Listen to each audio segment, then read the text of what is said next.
Hi all, Sean from Time and Talk. Just a quick impromptu video really about the latest release from Tudor. I think it's been doing the rounds for quite a while on social media and things like that. The new Black Bay 58 in blue. Something that didn't come as a surprise when it was released yesterday, and people seem to have got their hands on it already, which is great. But it's something that feels a little bit of an anticlimax, to be honest, and something that it's difficult to get all that excited about. I think there are a few reasons why that's the case, really. First of all, an obvious one, which is the Rolex way, obviously, with Tudor being Rolex's sister company, is that it's the change of dial and bezel color, which is not really revolutionary. It's something that we can't really complain all that much about, though, because we know that Rolex do that and Tudor do that, and it's something that is their style of doing things, really. And it's good to have something new released because obviously Baselworld didn't happen this year, and we might have expected not to have anything from either brand. They did say, I think, that they were cancelling releases from this year.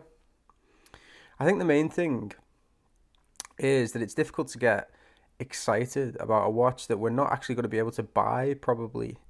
I mean, the Tudor range, particularly the Black Bay GMT and the Black Bay 58, which were released in Baselworld a couple of years ago, have not been all that accessible, to be honest, just like Rolex watches. So, you go into an AD and they might have a Black Bay on a NATO.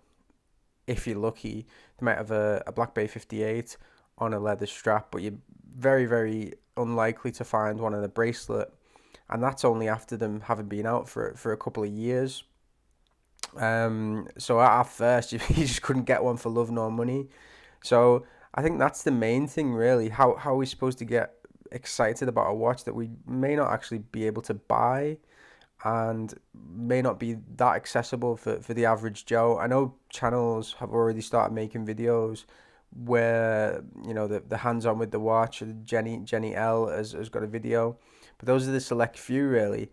And I don't know, is that a strategy by Tudor, strategy by Rolex to only make watches for these watch enthusiasts who have connections, you can get to the top of those waiting lists?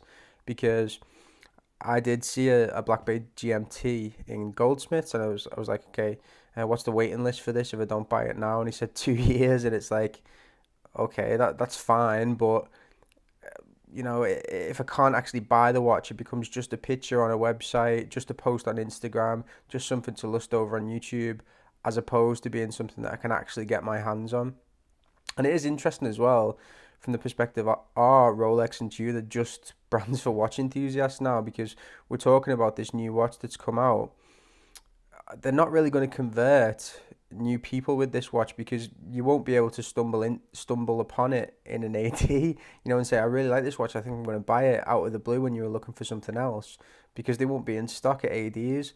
Perhaps Tudor have sorted that, and you can buy them now, but I can't see it happening with all the fuss that's been made over this model, because people are saying already that they put the names down at waiting lists and things like that. So yeah, just a bit of a comment video, really, and thinking about, it's kind of, in a way, it's quite sad that Tudor and Rolex are brands that you can't actually get that excited about buying, because they might not even be available. I remember when I bought my Rolex Explorer in 2016, and at the time I bought it, I could have bought an Explorer 2, a Polar, uh, a no date sub, and an Explorer. They were all in stock. It was only in 2016 as well, and I probably should have bought the no date sub, because it'd probably be worth double now. It's 5,000 at the time. Um, and things like that have gone now, haven't they? We can't do that.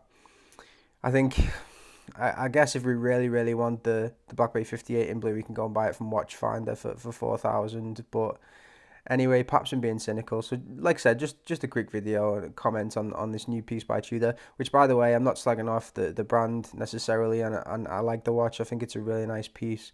But yeah, it's not going to be available for the vast majority of us. Yeah, so if you like my channel, please subscribe.